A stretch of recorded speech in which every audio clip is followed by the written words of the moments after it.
Woo. Woohoo! Hey everybody, welcome back to the Art of Losing Your Butt and Finding Your Why. I'm Doug, And I'm Christy. and this week we're talking about addictions in life, more specifically food addiction, and how it pertains to you, me, her, and your weight loss journey in general. Some things you might want to think about if you're considering maybe you do have an addiction to food and/or an eating disorder possibly. Some questions you might need to ask yourself. And are those things similar? Are they the same? Are they completely different? You Well, want to go ahead? yeah, let's do it. Well, first of all, let's talk about some symptoms of food addiction. Mm-hmm. And first of all, let me clear up one thing. Okay, is food addiction an eating disorder? No. Okay, the most simplest thing to say is the food addiction works the same way in your brain as a drug addiction, alcohol, gambling, sex. It all works on the brain in the same way. Now, can food addiction be part of a eating disorder? Absolutely, but they're two totally different diagnoses. Right. Okay. Disordered eating Right. is normally, just a bad relationship with food, and you Yes. get stuck in a cycle. When you add food addiction, it's like you have to have that food. Yes.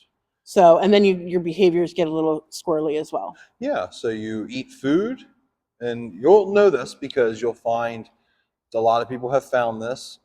People talk about stress eating, Mhm. and that's something that happens for a reason. Is because when you're stressed and your body is feeling down and out, it knows that it can get a dopamine release, the thing that's going to cause you a pleasurable feeling in your body and in your mind from alcohol, cigarettes, drugs, sex, food, and food just happens to be one of the good ones. Something that nobody would look the other way. If you were having a rough day and you ate a cupcake, nobody would think anything about it. But if you were having a bad day and you did some heroin, people would typically You judge shot you. up at work, People would judge you. People Yeah. would feel, You say pull out the something flask about at work and start drinking. Right. Now you pull out a couple of, little Exactly. Debbie cakes, and they're like, "Oh, okay, fine." It's no big deal. It was just going for a snack. Yeah. But the truth behind it is that the chemicals in your brain that are being released are reacting the exact same way.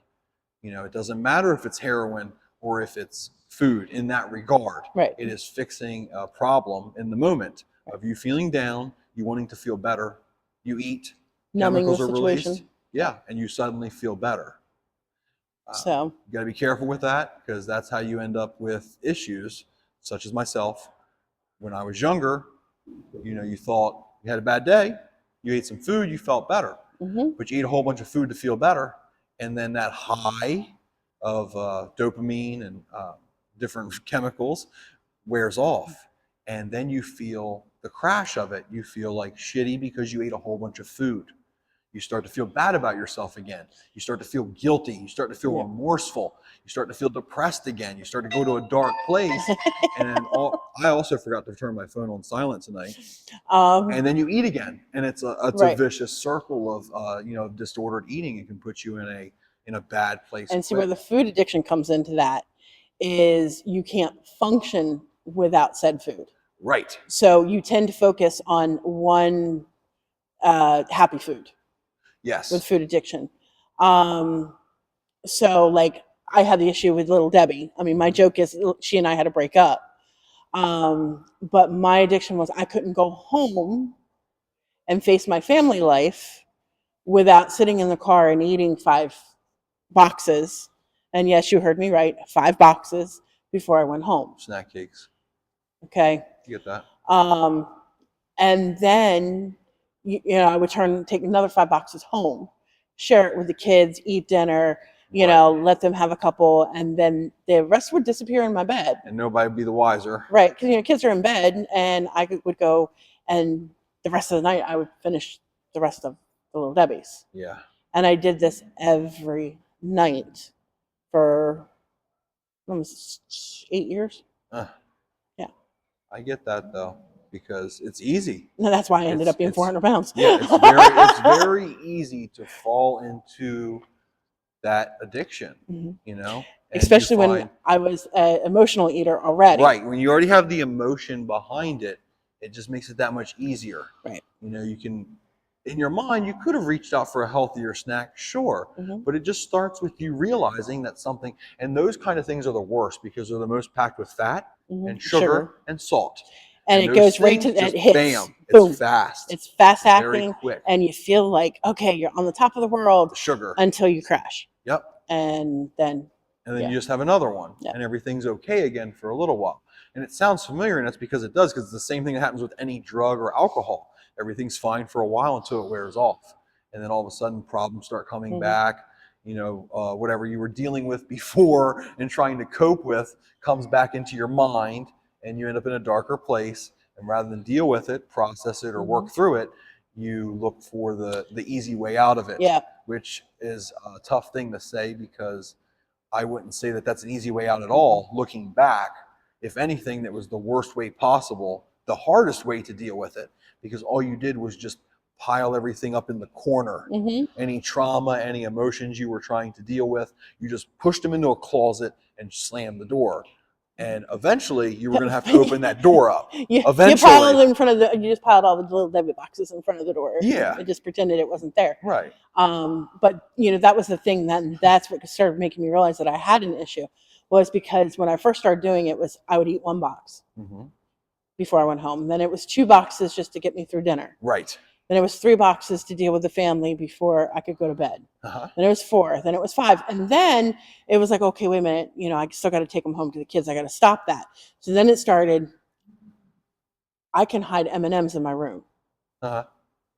So I would get the M&Ms and hide them in my room. So that way I could do 6 boxes in the car, still take 4 boxes home, share with them, and I would, you know, have a couple boxes left. Right. And I would polish those off, but that wasn't enough to get me through to bedtime.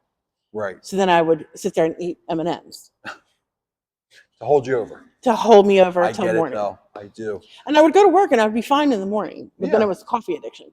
Right. Then it was, you know, the big mega thing of coffee every morning Right. with all the sugar. And there's some things in there that I want to point out to you guys of what Christy just said. So fixating on a particular food that you find pleasurable and sticking with it is dangerous and usually kind of a warning sign that you're heading down a bad path, whether it be Little Debbie snack cakes, whether it be cookies. Everyone's got Ice their cream. thing. Ben and Jerry's pints of ice cream. Mhm. Also, you notice that she mentioned that she's failing to set limits on what she was eating. It starts off with 1, and then 2, and then a box, and then it's more and more. Mhm. You know, it's not it doesn't give you the same hit, the Right. same feeling as it once did. What once was one little bite of a snack cake made you feel good suddenly has become 4 snack cakes, and then it's the box. And another thing she mentioned that I want you to take into consideration is the guilt of behind it. Once you realize that point, and another thing she mentioned is once you start to feel that guilt is when you're more likely to start hiding it. If you start hiding your eating from your family, your friends, your coworkers, it's very much just like any other addiction. You are just hiding the problem from people because you in your mind have realized this is not normal. But the guilt is so deep behind what you're doing that you feel that you don't want anyone else to know about it. You feel the need to not let everyone know about this. I would, those boxes that I would eat I would eat them in the parking lot at the store. Mm-hmm. And then I would take and put everything into a bag and take it to their dumpster. Yeah. So there was no evidence in my trash. car Right. whatsoever that I had been eating those things. Right. And the funny thing is, still to this day, I'll catch myself, like I'll be out all day, Mhm. and I'll be like, you know what, I just want a little something to get me through. Yeah. And every once in a while, I'll grab a Reese's cup. Yep. Okay, just a little Reese's cup. Just a Reese's cup. Yeah. You know, especially because they always have like the eggs or whatever. Right. They got something for every season, every holiday. So I'll grab one of those. Right. And eat it, and that's normally enough to stave off me getting hangry until I can get something better. Right. And I found myself doing that one day, rolling up and sticking it down because I didn't have a trash can or anything. Instead of just throwing it in my bag to throw it away, I put it like deep down underneath my my car seat. Like, what did I just do that for? Right. But that's what I used to do to hide the little Debbie Old wrappers habits. when, Old yeah. habits. And they mention, one of those things is that, about transference of addiction. You may have given up smoking. You may have given up drinking. You may have given up drugs. But just as quickly, that will transfer to something else. It can be something healthy. It can be, bicycling, exercise. It can be you trying to get your life together in other ways. But it's very easy, like myself, giving up opioids and found myself suddenly craving food. Well, when you're first getting sober, people tell you not to worry so much about your weight because it's just a known thing that you're going to have more of an appetite now that you're clean and sober and off the drugs. So you're probably going to have a bigger appetite. You're probably going to eat a little bit more than you ever did, especially when you're in your active addiction. And to expect a little bit of weight gain, but don't panic about it because it's perfectly normal. Most people go through it, and not to worry. And with the alcoholics, they tell them to eat the chocolate Right, with the sweets. and eat the sweets because the alcohol converts to sugar Right. in their system. So when they stop that, it has the same effect. Yes. And so to keep the cravings away for the alcohol, they tell them to eat the sugar. Yeah. And this is where I have problems. I understand that. I do. Because I go to meetings with my husband, and I have friends and stuff, and listening to them talk to somebody new, and I'm like, you can already tell they have a food issue. Right. You're telling them to eat more. No. Yeah. Please don't say that. Yeah, but and the funny thing is, I didn't know how bad my food addiction was until I quit smoking. Oh yeah. Because I thought I conquered it, which I did, but I started smoking more. Yes. Because I went hand to mouth oral fixation is a real thing. A real thing. Yeah. Yes, it is. It's amazing. And that was the crazy thing was, thought I solved the addiction issues with food, but I noticed I was smoking a little more. Like one pack normally lasts me almost 2 days. Right. And I was definitely going through a pack a day. Yes. And I'm like, okay, but there was a lot of stress going on then too. And I'm like, well. And then I decided, no, if I want to live the life that I want to live, I need to quit smoking. Right. And so I'm like, I can't preach health and everything if I'm not going to be healthy. So I get that. I decided to quit smoking. And man, did that kick that food addiction back in. And yeah, because you took away that other addiction. Yeah. Also, and so I had to face it all over again. And people don't realize just how much of an appetite suppressant nicotine is. Nicotine is a really good appetite suppressant. And there's a lot of chemicals that are found in tobacco, including some antidepressants, which is why you will a lot of times find that people with psychiatric disorders are generally smokers because they have found a way, in some way, they don't realize it, no one would realize it unless they were told this, that the tobacco somehow helped alleviate some of their symptoms. It's because a lot of these chemicals were actually working for them to help them make things better.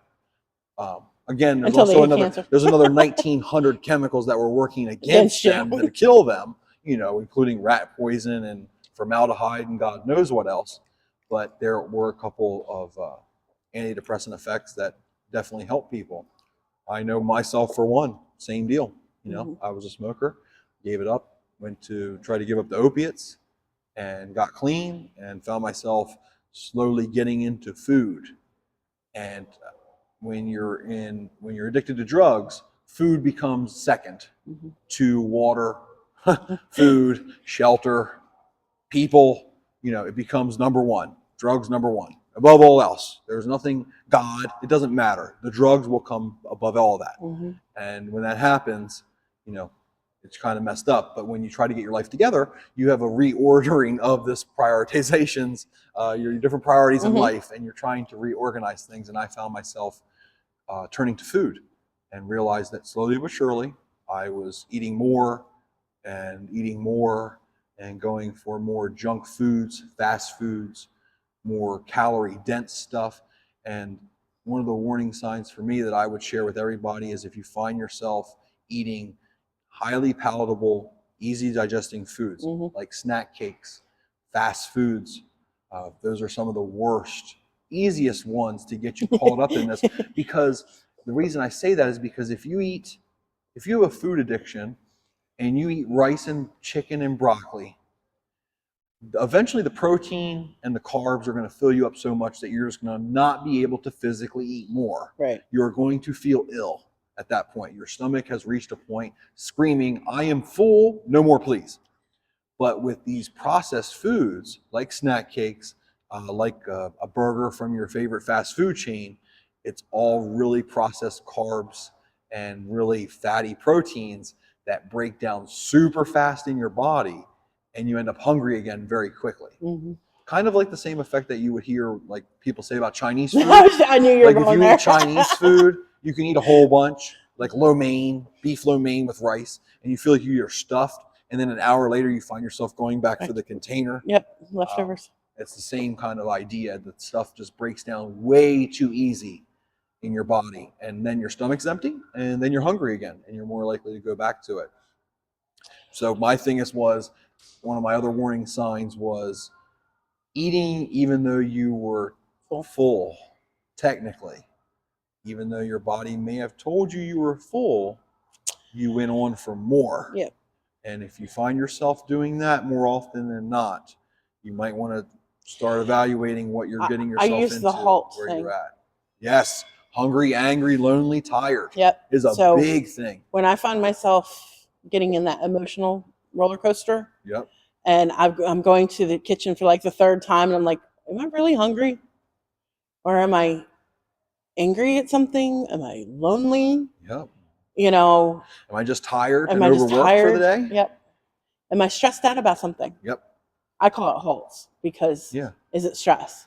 Yeah. You know, what am I stressing about? Oh yeah, now I remember what I'm stressed out about. Okay, so we need to go deal with that. It was one of the biggest things that I was warned about when I got into recovery and tried to start doing the right thing. And someone always gave me that acronym and said, if you're ever feeling some type of way, just take an inventory for a second and just go through that acronym. Am I hungry? Am I angry? Am I lonely? Am I tired? Am I stressed? And the more of those things that you currently are, the more of a risk you are at that very moment of either relapsing or making a poor decision, whether that comes to food or anything. And you should probably try to fix those issues as much as possible and then come back on it. You know, that was one of my big things. Like I say, I was feeling like doing something stupid, like going back to drugs. And then I realized, oh, I haven't slept. I've been up working 3 jobs. I got into a big fight with a friend. I'm stressed out because of work. And I haven't eaten all day. Wait a minute. I have all of these things. Right. You know, and it's like, wait a minute. No. I'm going to eat something. I'm going to lay down. And then tomorrow morning, I'm going to see how I feel. But for right now, I'm not going to turn to anything to make this better. That's not going to help at all. And, you know, and that's the thing is, I also, you know, add in there, hungry or what am I trying to say? Anyway, did I drink enough water? Oh, hungry, thirsty. Hydrate, you know. Yeah. Because sometimes that's the issue too, is I just haven't drank enough all day. Definitely. Definitely. And I think we explained that in a previous episode. If you guys haven't watched it, feel free to watch, where we explain that a lot of times, if you find yourself hungry at a weird time of the day for an unknown reason, think about how much water you've drank throughout the day, you've consumed since that morning when you woke up. And what I would suggest trying is drinking an 8-ounce glass of water, 12-ounce glass of water, and waiting 20 to 30 minutes, and then see where you're at after that. If you're still hungry, then continue down the path of getting something to eat or a little bit of a snack, healthy snack. But most of the times you will find that when you are, like, say, mid-morning, you had breakfast an hour and a half ago or 2 hours ago, but you're suddenly hungry and you're not sure why. It's because the last time you had a glass of water was last night before bed, and you're actually dehydrated. Your body knows that it will get water from food if you eat something.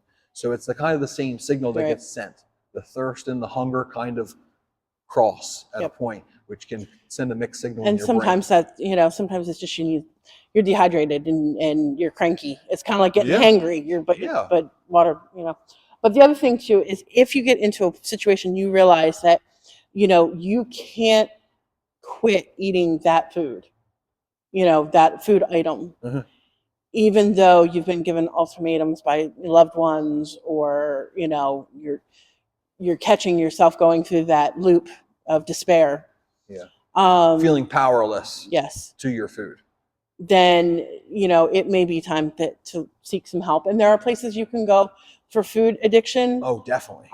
You have Food Addicts, you have Overeaters Anonymous, and then you also have Eating Disorder Anonymous. Oh yeah, and there's tons of great doctors out there that can help you also. Right. If you don't feel like going to, like, say, a group meeting, you can certainly seek out a therapist or an eating disorder doctor who can work with you to see what may be wrong with you, and definitely help you in a ton of ways.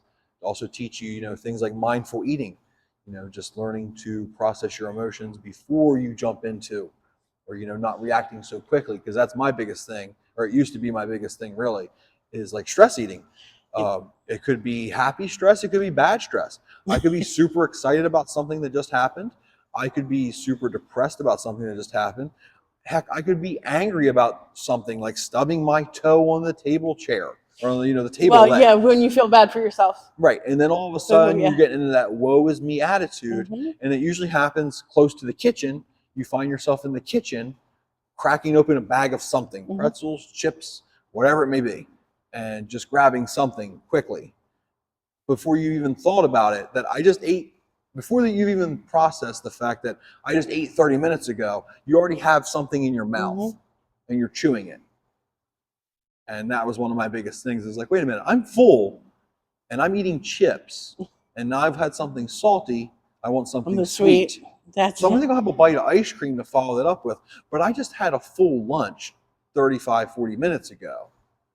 And that was one of my biggest realizations, that was like, wait a minute, I'm losing my power over these foods. Like, I'm letting my mind trick me into thinking that this will fix things in the moment. And then I'm hungry somehow, even though I'm not hungry. And the number one thing that you have to do, if you think you've got an addiction to food, or any addiction, to be honest with you, you have to get honest with yourself. Oh, It's the first thing. Yes. You have to be able to look yourself in the mirror and say, I've got a problem and I need help. Yeah. And then, like I said, there are plenty of places out there for help. You just have to reach out. Definitely. But honesty is the best policy. And I know, when you go through a health journey like we have, where we lost a lot of weight, you're going to find that you will have certain people in your life that will call you on your BS. Absolutely. I try to have as many of those people around as possible. Yep. And those are the people you want to keep near you. Definitely. You may not like to hear what they have to say all the time, but please believe it won't go unsaid. No, and if you're messing up, or you're on a slippery slope, right, down a bad path, you can count on that friend to put their hand on their shoulder and go, hey, you're eating your food in front of me with two hands. No. You brought that up. No, because I have done that. When I didn't realize this, actually, talking to you guys about this right now, when she brought that up like 7 episodes ago, about double fisting French fries, I have done that and wasn't even thinking that I was eating one French fry while dipping the other one in a sauce, and literally just alternating like this. And she said that night, and I think I stared at the screen for probably 30 seconds that night like an idiot, because I was literally going, oh my God, I do that. Yep. Like, I've done that in the past with few things. That's when I knew my husband, even though I was a little pissed that he put it on Facebook, he didn't say anything negative. He's like, I love my woman. Da, da, da. Right. But I was in a very frantic, manic point right then, because of the whole stress bucket in the house and everything. Right. And the world just, not working for us. And so he let me see myself through the Facebook, and he's like, I only did it because I love you. Right. And he's like, I didn't want it to get out of control. So we call each other on that. But I also have friends. Yeah. You'll call me on my bullshit too. Yeah. But, one of my best friends, he called me on my bullshit in the very beginning. He's the one that got me started on my journey. Okay. He's the one that found me crying on the floor, and he's like, well, what the hell are you going to do about it? Right. Okay. You have a problem. You have a problem. You have a problem now. Yeah. Now let's do something about it. Right. Because the biggest thing about the whole admitting to the problem is, in the case of food, you can lie to others. You can lie to yourself all you want, but the scale is not going to lie. If you used to weigh 200 pounds and you're pushing 400 now, Your there's clothes something don't lie. wrong. Your clothes, there's something that is wrong. Now, Your granted, dryer did not shrink them it that did bad. not shrink them 200 pounds worth of fit. Mm-mm. And for me, that was always a big thing because, like, drugs and alcohol, you can hide them for a while, you can get away with it for a while, but eventually people start to see the signs. And with food, it's kind of the same thing, but the problem with the food is It's socially acceptable. It's socially acceptable. So people don't necessarily feel comfortable pointing out the fact that you're eating a whole tray of Oreos in front of them, or you've gotten your 5th plate from the all-you-can-eat place, the buffet, or that's the only place you've eaten dinner at for the past 3 weeks is the all-you-can-eat buffet. I'm only saying these as specific examples because these are things that I have done. Just some warning signs, of things that you might want to look out. If McDonald's asks you why you're only getting 1 drink for feeding your family because you have 8 sandwiches and it's just your breakfast. These are some things that I've experienced, Yeah, when you're going into Taco Bell every night, right, and buying enough food for a family, but it's just for you. Yeah. You might have a problem. If you're spending more than $30 at Taco Bell for food for yourself, there's a good chance you have an issue. Problem. Because $30 gets an awful lot of Taco Bell. And I can tell you just how much it gets. 430-pound me will tell you just exactly how much food Taco Bell $30 would get you. And another one of those things that to look out for is if you find yourself, in all seriousness here, if you find yourself avoiding situations in exchange for a chance to eat food, or in exchange because you're eating food. For me, it was things like, it was revolving around the guilt also behind it. But I would find myself overeating something, and then I was supposed to be getting together with friends. I would find myself ditching out on friends or bailing out on friends because I had overeaten something and I felt so bad about it. And I was starting to feel depressed, and I would cancel like plans with a friend, like say to go bowling with some friends. I would cancel it, and then I would feel bad about myself for canceling on friends, and then I would just go get more to eat because that would make me feel better for a little while. You see the circle that happens here? Yeah, I find yourself, you'll find yourself pulling back and starting to kind of become a recluse. Same with drug addiction and other things. You'll find yourself pulling away from people and getting farther away, distancing yourself so that they can't see the real you, the issues that you're having. The less of the view they see, the less likely they are to see what's actually going on, the facade you're actually trying to keep up. Yeah. I did that with my girlfriends that I've had since high school. We were all supposed to get together. Yeah. And I couldn't face them because I hadn't seen them in a long time, and I had gained so much weight. Right. I didn't want to show up being, I was always big, but that was ridiculous big. And I get it. I can remember canceling on them, and then everybody already knew I was supposed to be going out, and I didn't want the family to know that I'd canceled. Gotcha. So I got in the car and I drove to the beach and ate everything. I walked the boardwalk and ate everything. Anything you saw that looked good? Yeah. Yeah, I've been there. I have.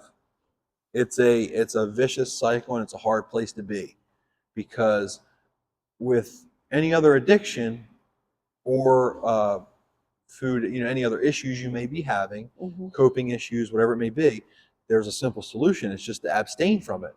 You drink too much? No problem. Just don't drink ever again. Right. You can't have 1 drink. One is too many, 1,000's never enough. Same thing works for pills, for other drugs, for anything. You quit smoking, you never pick up another cigarette. There's never a day where you just smoke a cigarette. Nope. It just doesn't happen. But that is impossible with food. Yeah, you have to do food. You have to have a relationship with it. And then even in the programs, you have some issues with that too, because you, like Overeaters Anonymous, Uh-huh. they want you to abstain from sugar completely. Okay. Well, that's hard to do when, people get very literal about it. Oh, well, that means I can't have fruit because it's got sugar in it. Sugars. And Right. that's not what they meant, when they Yeah. brought that. It was supposed to be refined sugars. Right. But people don't see it that way, and that causes tension sometimes. Right. And with like a And it does- hardcore sect of ketogenic, no sugar or Right. no carbs at all people. Right. And then another sect of people that are like, okay, natural sugars are okay, Mhm. but none of the refined shit you see in like breakfast cereals Right. and candies and those sorts of things. So, and like the eating disorder is a little bit more about balance. Okay. They preach more of the, let's not binge anymore. Let's not, Healthy puke. balance. Let's learn how to have a healthy relationship with food and find balance. Right. To be honest with you, they all come from the same 12 book, Right. 12 steps. Same So, deal. Right. going to AA, you just can't talk, It transfers. But It transfers It very does. well. You can read an Especially- Alcoholics Anonymous book, and it Right. would work for Overeaters Anonymous as well. Yeah. The steps are the same. It's kind of The stories are different, but even Yeah. even some of the stories, right. where they put the milk in the whiskey Mhm. because they're drinking the alcohol was messing up their stomach. Right. Stop them from getting sick.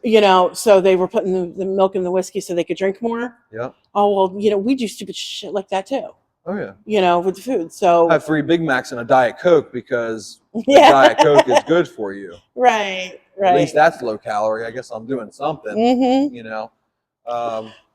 I've seen it all. I've Yeah. seen all kinds of craziness. I can eat whatever I want today because I was good yesterday. Right. Those sorts of things, Yeah, exactly. and fad diets. If you found yourself yo-yoing, you may have issues. You'll find yourself going absolutely crazy, doing the hardcore diet for, say, a month or a month and a half maybe. And Lose a bunch of weight. you lose 15, 20, 25 pounds. You're doing fantastic. And then you hit a wall because you've been starving yourself Mhm. of so much stuff that I can't even list it all. And then you start eating again and you find yourself going back to the same habits, if not Mhm. worse. And you just It's throw the so weight back easy to on. go back to those habits too. It is. Very It is. easy. The only thing you can do is try to learn healthy eating habits. Mhm. Like for me, I said I won't eat anything that's fast food. Mhm. I'm going to give up anything that's not water or seltzer water to drink. Mhm. And I decided that anything that I eat for at least a couple months was going to be something that I cooked. So that meant, like, again, boring stuff, broccoli, rice and chicken, or beef, a lean beef patty for lunch, grilled chicken, corn, and And to be some honest with pasta you, for dinner. If you can do the same thing or close to the same thing every day for a week and then change it up the next week, Yeah. it makes it easy to track and Oh, easy definitely. to maintain. Super easy. You just know that this is your plan. This is how many Mhm. calories you got for the day. This is what we're going with. Eat nothing outside of what's in these 4 boxes here. Then you have your whole day planned out and you're good to go. And for a lot of people that works. But also for me, it helped because as a chef, I am used to making delicious foods. Everything I make, for me, tastes as good as possible Mhm. and is as palatable as possible. The flavors always pop. Just because you're eating healthy doesn't mean you have to give up flavor. Absolutely true. But for me, I was so used to making dishes that were so over the top for people that were eating a once a night or once a week meal that was just a special occasion. I would make that every day. Like a big breakfast with, all of the fixings, French toast and bacon and scrapple and, biscuits and gravy. And wait a minute, what am I doing here? I've got a sink full of dishes. I've cooked off 7 different things, and this is breakfast for me. There's no one else here. I made homemade buttermilk biscuits. Not little ones either. I mean, big old buttermilk biscuits for myself. This is an issue.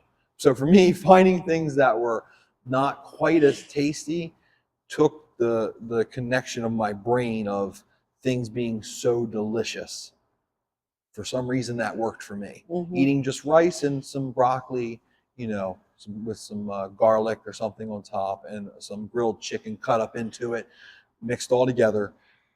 Eating it every day for a week might get a little boring. It very well may. And for you, you got to kind of find your sweet spot. Right. But for me, what it did was it broke the connection Mhm. of, oh my God, this is so good. I'm going to eat everything that's in here, even if I'm full. Right. And that was always one of my problems is Took the I enjoyment didn't out know of it a little bit. took a little bit of the enjoyment, because it was more than just enjoyment. It was like pleasurable to eat food for me. It was a thing. You know what I mean? It was a sense of joy in my life, really, really, truly. I mean, that's what it's doing. It's activating pleasure, in your brain, Yep. centers in your brain. And you getting got to dopamine find from what it. works for you too, because I can remember when I first started, Oh yeah, my grandmother used to make bread and butter pickles, which were my favorite thing in the entire I world. love bread and butter. And there was nothing in the world that couldn't be fixed with bread and butter pickles. Right. So I got so excited when I found out that they made sugar-free bread and butter pickles. Yeah, I always have at least 6 jars in my house. I get that. It drives my husband nuts. But when they go on sale, I buy them all. Buy them. Yeah. And They're shelf stable. yeah. And the thing is, you throw that and a little bit of the juice in with some tuna, and you're golden. Mm-hmm. And you can use it to flavor other things. And so I use that to mix with the plain Greek yogurt Okay. for kind of like a mayonnaise. Yeah, like a tangy, like vinaigrette type flavor. It kind of makes it like a salad dressing. Okay, like a dressing out of it. Yeah, and it's little tricks like that you have to figure out on your own. I mean, you can try other people's tricks and tips that work for them. But you got to kind of find out what works for you. Like, like I talked about eating a little bit less palatable foods and not doing anything that was refined or, super, super overly processed.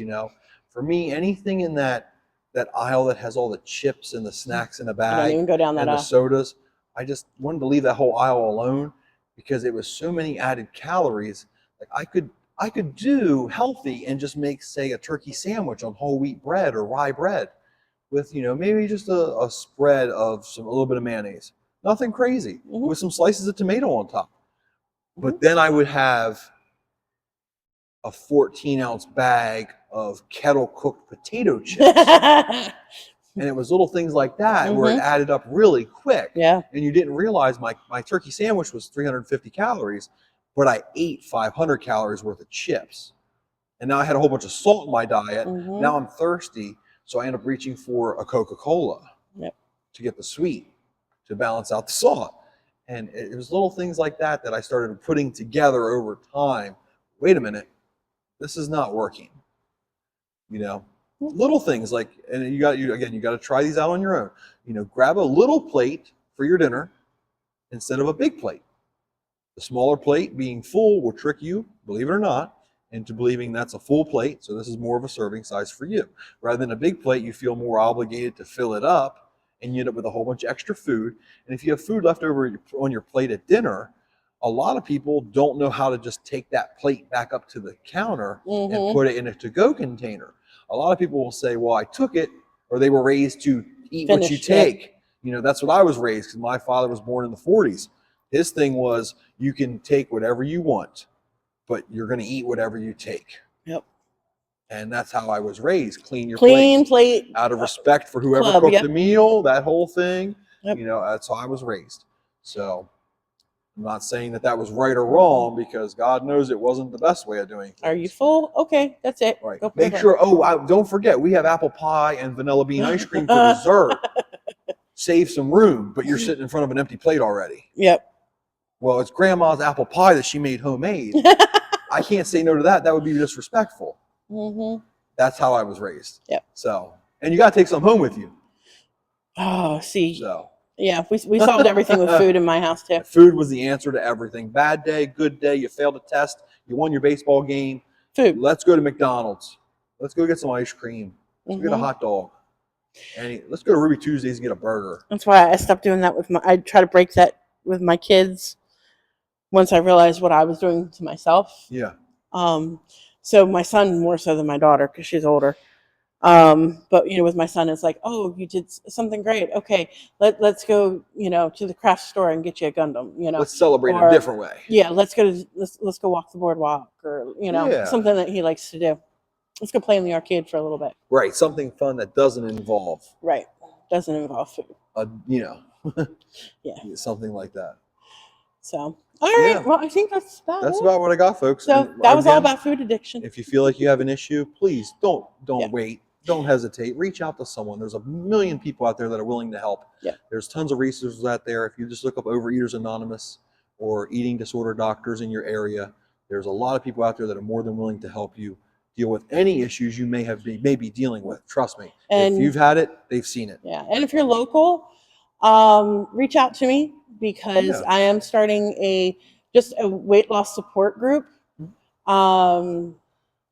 It's just going to be a support group. It's not going to be based on any of the anonymouses. Right. It's just based on supporting each other Group and supporting each yeah. other. I like that. So we'll have a topic every month, but Definitely. that type of thing. Awesome. So Yeah. anyway, so reach out for that. And if you have any questions, Yep. please put them below. Feel free Comment. to like, comment, And please subscribe, share. with us with all your friends and Please family. share. We appreciate that. And thanks And for we won't tuning be in. here next week. Mhm. We're taking a day off. Woohoo! So I get my wisdom teeth out, so he can't yay! talk, so we're not gonna film. I'm not gonna try that. No. I don't know how good I would sound with galls packed in my mouth. Yeah. I'll do a sample recording and send it to you guys. See what you think. We'll post it. Yeah, it'd be great. After Have to do a surgery, little live with me. post surgery video of me. That would be hilarious. Yep. But we can't wait to see you guys again. Thanks for tuning in, and we hope to see you again soon. Next time. Have a good one, guys.